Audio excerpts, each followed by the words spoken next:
What is up, guys, and welcome back to my YouTube channel, Ruben's History Show. And today I am going to talk about the 9/11 attacks, 9/11 terrorist attacks 19 years ago, because I decided to make this video because the 19th anniversary of the 9/11 attacks is taking place next Friday on September 11th, 2020. So the 9/11 attacks were basically four planes were hijacked. Two planes crashed into the World Trade Center towers, one into the Pentagon, and one crashed into a field in Shanksville, Pennsylvania, due to a passenger revolt. And flight in the fourth plane's target was believed to be the United States. Intended target was the Capitol Building in Washington, D.C., and which killed 3,000 people. And the 9/11 attacks remain the deadliest terrorist attacks in human history ever since Pearl Harbor on December the 7th, 1941.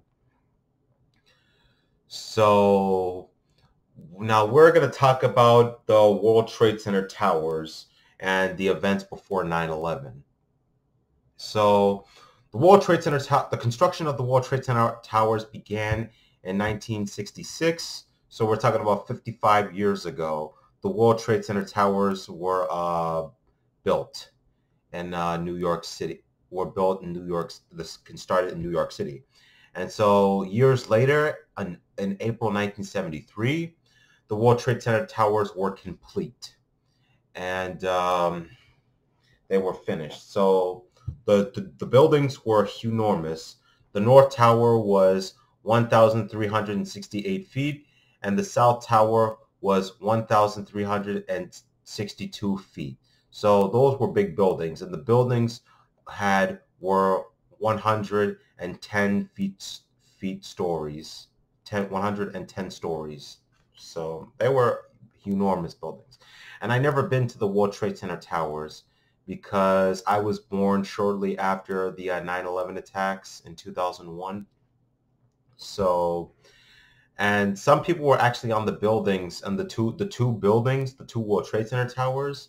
And I think it's like there was an observation deck that you could see the view of the New York City and the other buildings, and you could see the Empire State Building. So it was very fascinating for people to do that. And this was before 9/11, 9/11 and the 1993 terrorist bombing. So there were actually movies about the World Trade Center towers. That was actually King Kong was on the World Trade Center. He climbed on the World Trade Center towers, and not the Empire State Building. If you remember the original King Kong movie, King Kong basically climbed on the Empire State Building, and in this movie, he climbed on the World Trade Center towers, and he's like ripping planes out of the sky, breaking planes out of the sky, ripping planes apart out of the sky. So I never really watched that movie though. And there was actually another movie. There was a lady climbing on a stick over the two World Trade Center towers, and she climbed on a rope, I believe it was, or a stick. I can't remember what it was. And I never watched that movie before, and it was scary because I don't know, if I did that in real life, I would probably die. I would be scared for my life if I fell. And I actually learned about the September 11th attacks when I was in elementary. Well, not in elementary, sorry. When I was in middle school, actually. I learned about the 9/11 attacks when I was in elementary school because the teacher had it on, talked about it, about what happened. She told us that the terrorists, al-Qaeda terrorists, hijacked four planes, and they crashed them into the World Trade Center, the Pentagon, and in Shanksville, Pennsylvania.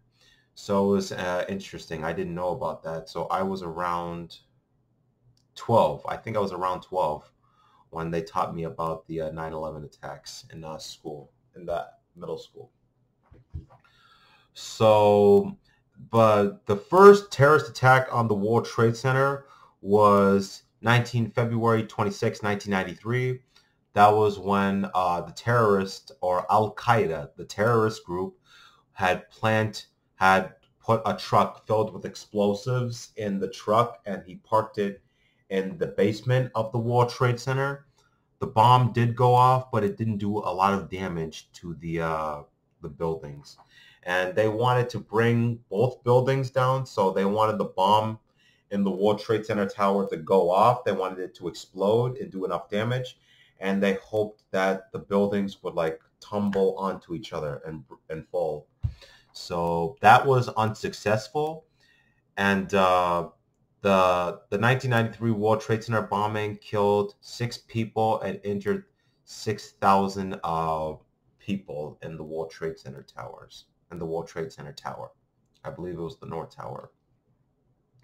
So we know some of the terrible events before 9/11. We know December the 7th, 1941, that was when the Japanese attacked Pearl Harbor, and we entered World War II.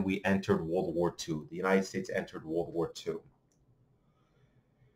21 years later, in 1962, the United States faced the United States and the Soviet Union were confronted, and the Cuban Missile Crisis started. That was when the Soviet Union developed or gave Cuba missiles to Cuba, and it was they placed missiles in Cuba, and the United States was scared because the Soviet Union might launch a nuke to the United States in October 1961, which was scary. And then in 1968, you had the assassination of Martin Luther King, who was a civil rights activist, and he gave the speech on Washington, or the March on Washington, and he said, "I had a dream," and he basically wanted the black people to be free from because they had different laws in the United States at the time, because the black people didn't have any rights, unlike the white people in the country. And you had the Great Depression, which was also another tragedy in the U.S. history, because people basically lost their jobs in the 1929, and then a lot of people were starving, and they couldn't get enough money for their families, and they lost their homes. And those were some of the big tragedies, or big events that happened in the United States history. And so September 11th, 2001, it was a nice sunny day. It was a beautiful sunny day, just like today. I think it was around 78 degrees or something like that. So people were heading to work, and they were going to work at the World Trade Center towers in New York City. And we went to New York City, and some people went to work in the Pentagon in Washington, D.C., and some people were heading to work in the United States Capitol Building, also in Washington, D.C. And some people were going to vacation with their families to different places around the world in the United States. And some people were on planes which were not hijacked. Although some planes were hijacked. And so there were 4 planes were hijacked.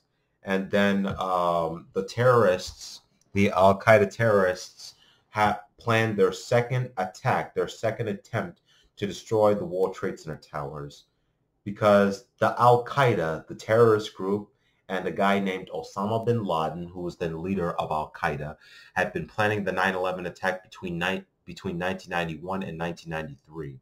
So they planned the 9/11 attack for between 10 and 8 years before it actually happened in 2001.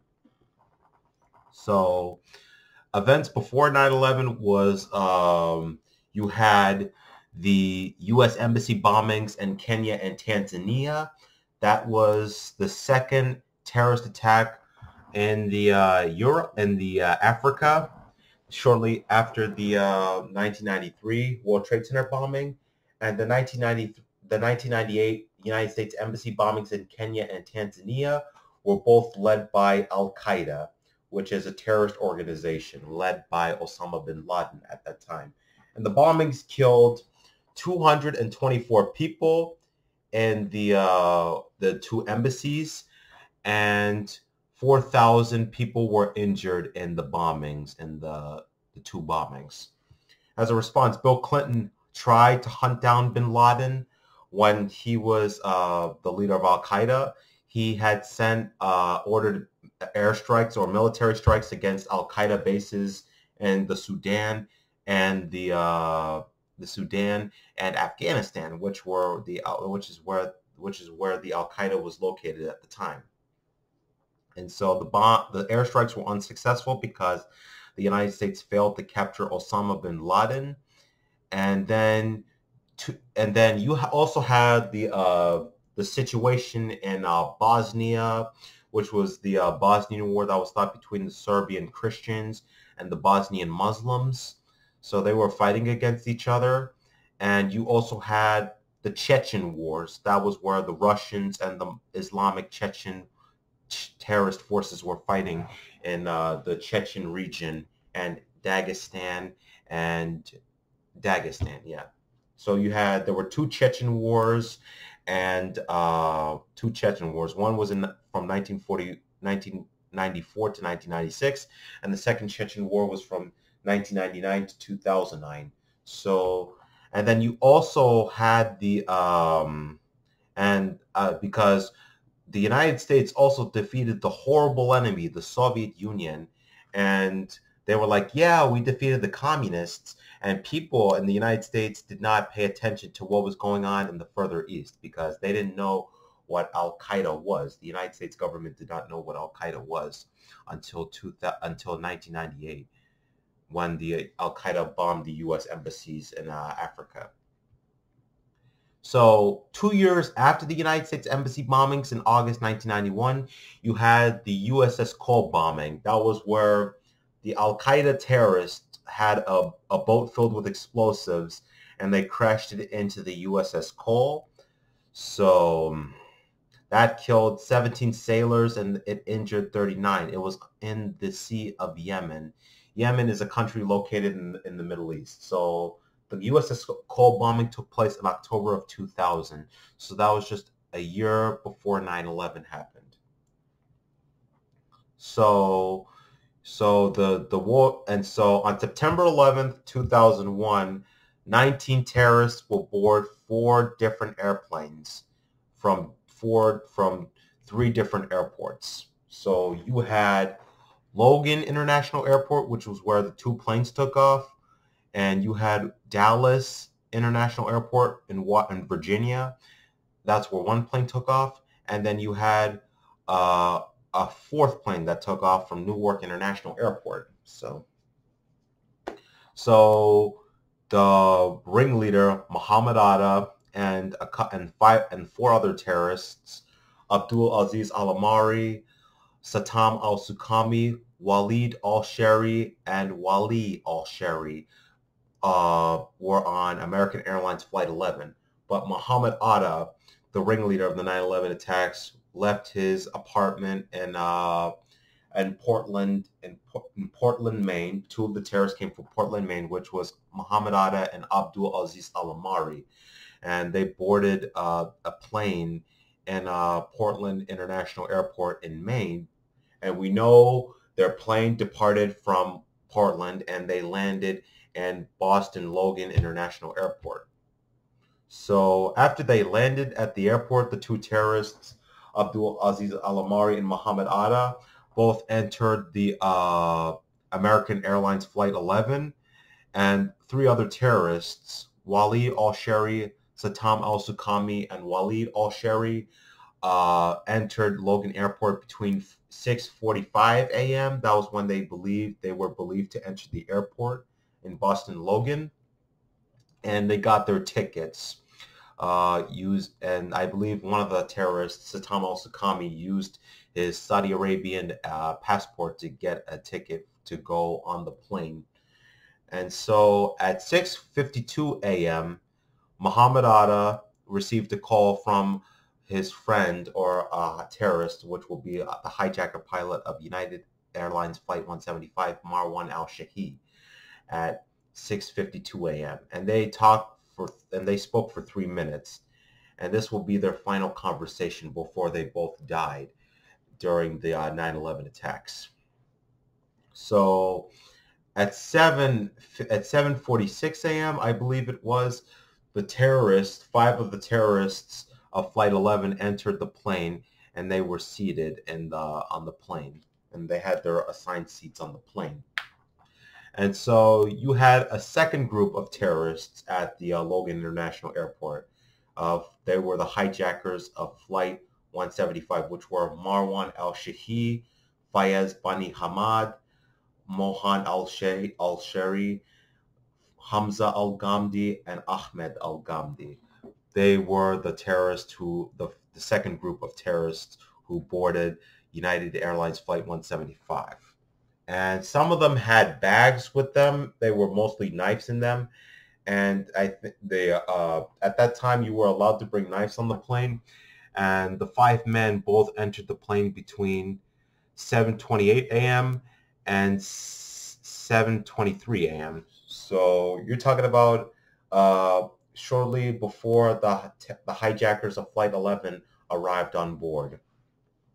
So they were both from Atta was from Egypt, and we know most of the 9/11 terrorists were from Saudi Arabia. So 15 were from Saudi Arabia, 2 of them were Emiratis from the United Arab Emirates, 1 was from Egypt, which was Mohamed Atta, and then you had 1 high terrorist from Lebanon. So minutes later at 7:59 a.m., you had Flight 11 departed from Boston, and its destination was Los Angeles International Airport in California.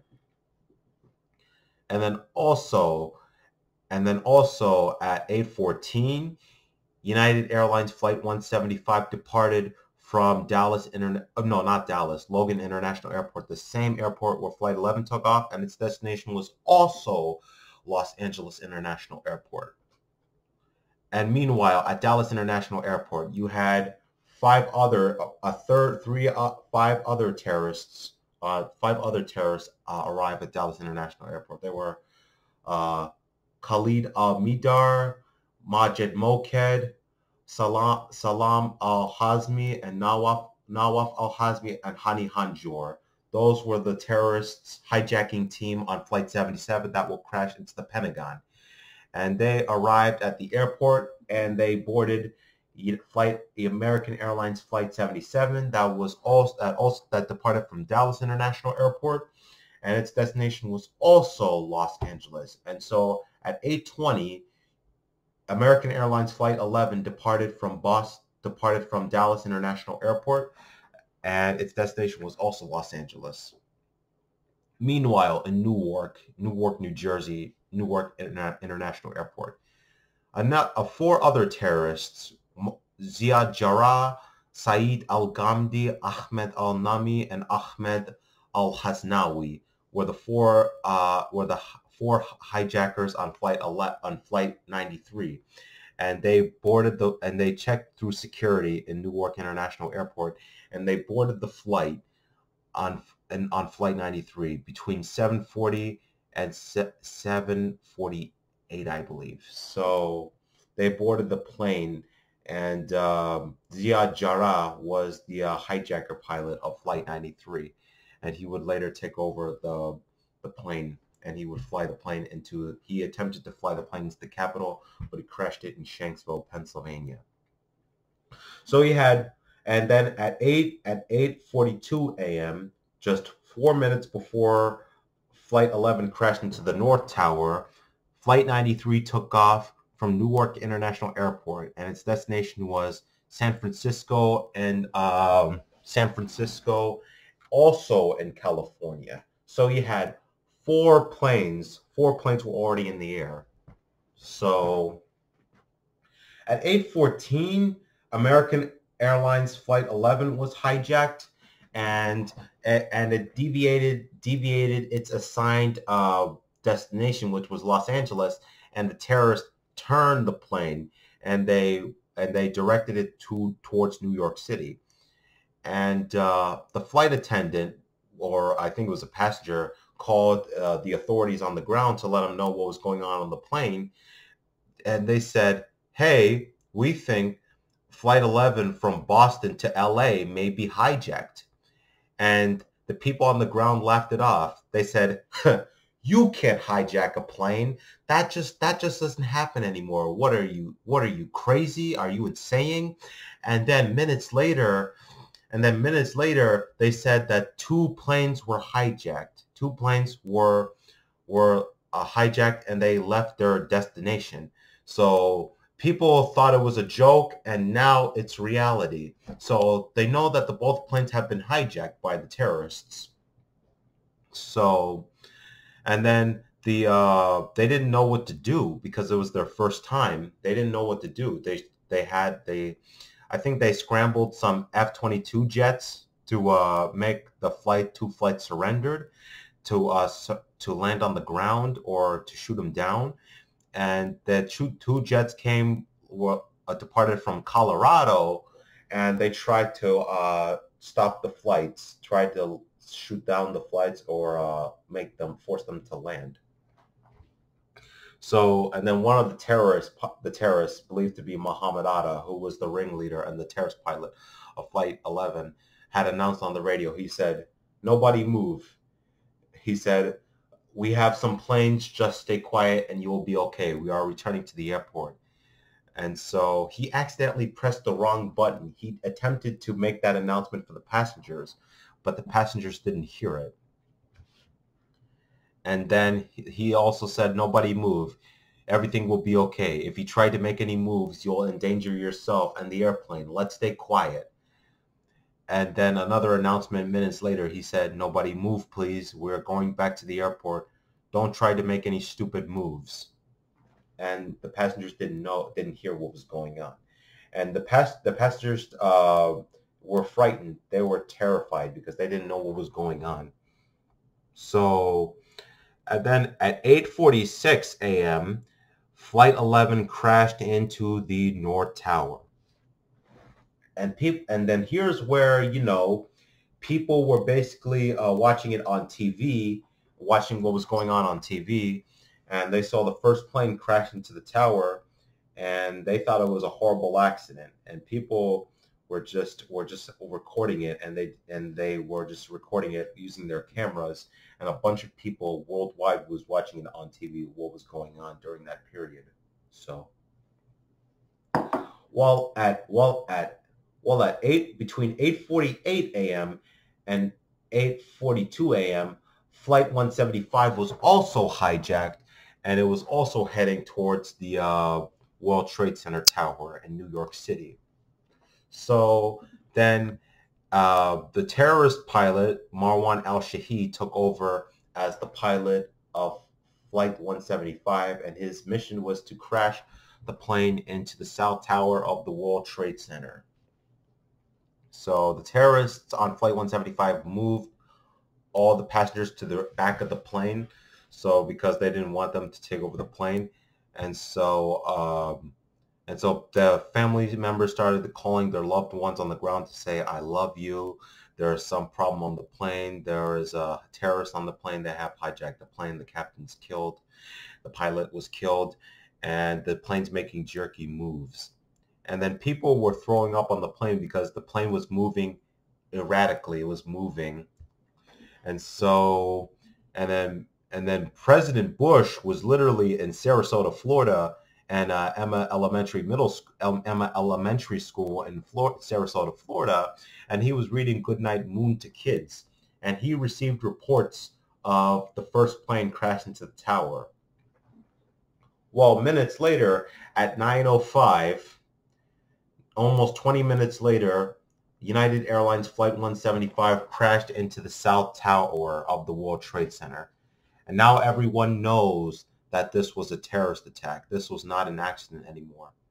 And people were beginning to panic because they were scared. They saw the second plane hit live on television. And people in New York City saw the second plane crash into the building as well. And people were like paralyzed. They were like scared. And they didn't know what to do.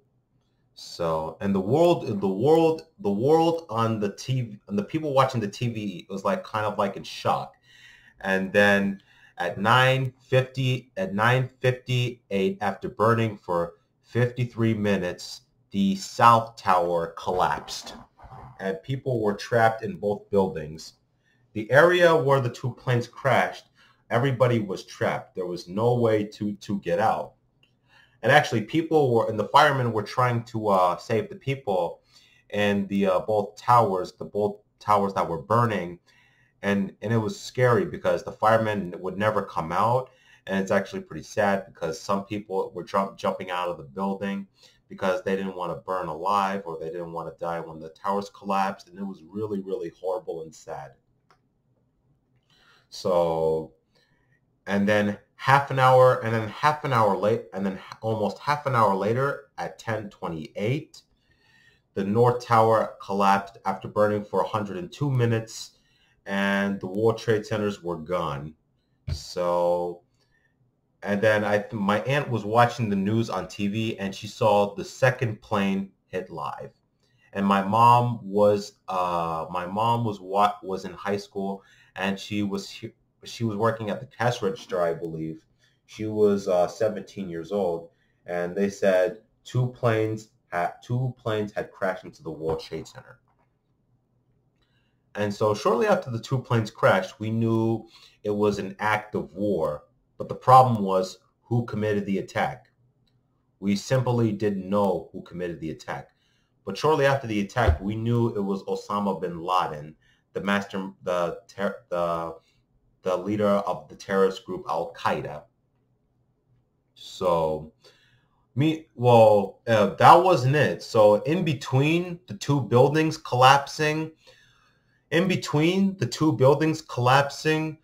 at 8:50, American Airlines Flight 77 was also hijacked, and it deviated its assigned destination, which was Los Angeles, and the hijackers or the terrorists turned the plane towards Washington, and they turned the plane around and they crashed the plane into the Pentagon, killing 189 people in the Pentagon and the people on the plane, including the terrorists. So, and then half an hour later, at 10 a.m., the west wall of the Pentagon collapsed because that was where the plane crashed or impacted the Pentagon. And then meanwhile, at 8:28, you had the flight 93 was hijacked by the group of 4 terrorists, and also the terrorist pilot believed to be Ziad Jarrah had made an announcement for the passengers on flight 93. He said, "Ladies and gentlemen, I would like you to remain seated. We have a bomb on board." And then he made the same mistake like Mohamed Atta did when Atta attempted to communicate with the passengers on flight 11. And so people were and then the passengers on flight 93 were scared because they didn't know what to do because their plane has been hijacked, and they were scared, and they started calling their families, their loved ones, their friends, or their parents on the plane and to inform them of the hijacking. Then they would call authorities on the ground to let them know about the hijacking. And their parents and family and friends and loved ones have told them about the attacks on the World Trade Center towers and the Pentagon. And the passengers were planning to overthrow the terrorists. And there was a famous phone call. A passenger named Jeremy Glick had made a phone call to his wife on the plane. He said, "Hey dear, I love you. Our plane has been hijacked. We're going to try to take it back. And please give my daughter a kiss." And then there was another passenger on the plane. His name was Todd Beamer. And he was also called one of the authorities on the ground. And his famous words were, "Let's roll," because that was the famous words on Flight 93 before they began their passenger revolt against terrorists. So actually, the passenger revolt started at 9:57 a.m. just a minute before the South Tower collapsed. And so the passengers on Flight 93 decided to act against the terrorists because they knew they were not returning back to the airport. They knew that the terrorists were going to crash the plane into a building somewhere in Washington. To crash the plane into the Capitol building. So, and then the passengers actually used the dream cart, and they killed and beaten some of the terrorists, the two of the terrorists outside of the cockpit of Flight 93. That the passengers beat or killed two of the terrorists, and they managed to get into the cockpit. But then already they managed to get into the cockpit, but the terrorist pilot Ziad Jarrah, and there was another terrorist inside the cockpit, which was believed to be Said al-Ghamdi, was in the cockpit with Jarrah. But Jarrah rolled the plane upside down. He rolled the plane upside down like this, and they crashed the plane in Shanksville, Pennsylvania. And so the passengers had saved lives from being killed in the Capitol building. They saved more additional victims from being killed in the Capitol building. And Flight 93 crashed at 10:05 a.m. We're talking about an hour just after the second plane hit into the South Tower. So actually it took some time to find the black box of Flight 93. So like Flight 93 rolled upside down into a field in Shanksville, Pennsylvania, killing 40 passengers on board. So only 3 planes had reached their targets. 1 plane did not. Flight 93's target was believed to be the Capitol Building in Washington, D.C. So, and then they actually found some of the passports of the terrorists on Flight 93. And so they actually started an investigation. So like Pennsylvania, that was just an empty field. The plane crashed into a field in Shanksville, Pennsylvania. And so I actually been to the memorial there, and it was actually amazing because they had the rock there about like the victim, about where the plane crashed, and they had the wall of the name of the passengers who were killed when the plane crashed. And it was amazing. I liked the memorial a lot. I went there in September of 2016, just before the 15th anniversary of the 9/11 terrorist attacks. So what we know so far about the aftermath of 9/11, so 19 terrorists or al-Qaeda terrorists died in the attack because they were suicide. They crashed the planes into the World Trade Center towers, the Pentagon, and Shanksville. 19 terrorists died. 261 people died on the 4 hijacked planes. 2,606 people died in the World Trade Center towers and on the ground. 189 people died in the Pentagon, and 55 military personnel died in the attack, and 372 law enforcement officers were killed, making them the deadliest terrorist attack on the United States history since Pearl Harbor during World War II. And 40 passengers died on Flight 93. So all of those people, in total, there was 3,000 people died in the 9/11 attack. So, and it was actually pretty scary because my ex-stepdad was in college during that time, and the college was canceled. And I believe I was talking to my friend who was in New Jersey, and he said he was in college and the college was canceled because of the 9/11 attack, and the college was canceled, and people were starting to go home. Their parents started picking them up from the school. That was really scary at the time. And I actually went to the 9/11 memorial last year, and it's a really emotional and painful place to go to. And I remember seeing the names of the victims on the waterfall. That was where the water was. That's where the 2 World Trade Centers used to be. So it was really beautiful, and it was emotional at the same time. And I also went inside and I saw the wreckage of the planes, the wreckage of 2 planes, I believe. And then I saw some wreckage of the World Trade Center towers. And I talked to one of the 9/11 survivors. It was a lady, I believe. She was in the South Tower, the tower that was hit by the second plane, and it was and she was in one of the, I think she was in the building when that happened, and she was really lucky to survive. And she told me some stories about what she was doing in the South Tower. So I'm really sorry for everybody who died in the 9/11 attacks. That was really horrible. And then I hope that's really horrible. And my heart goes out to all the victims who died in the 9/11 attacks.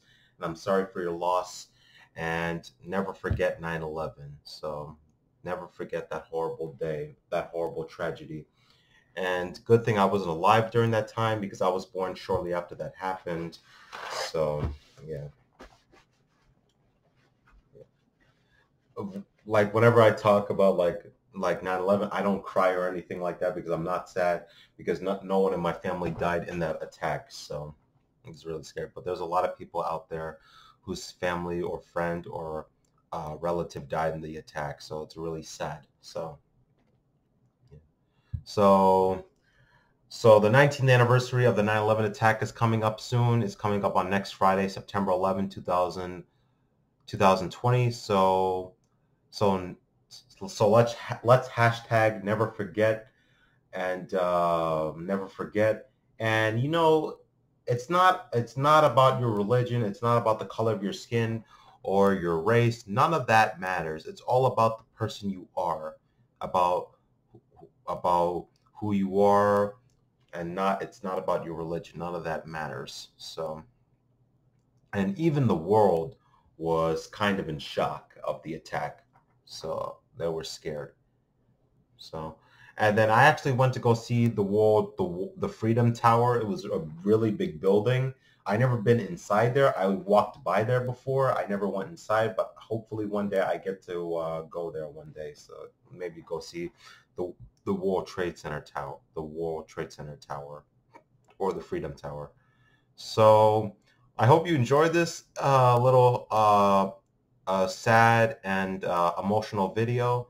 So please drop a like and subscribe, and I'll see you guys in my next video. Never forget.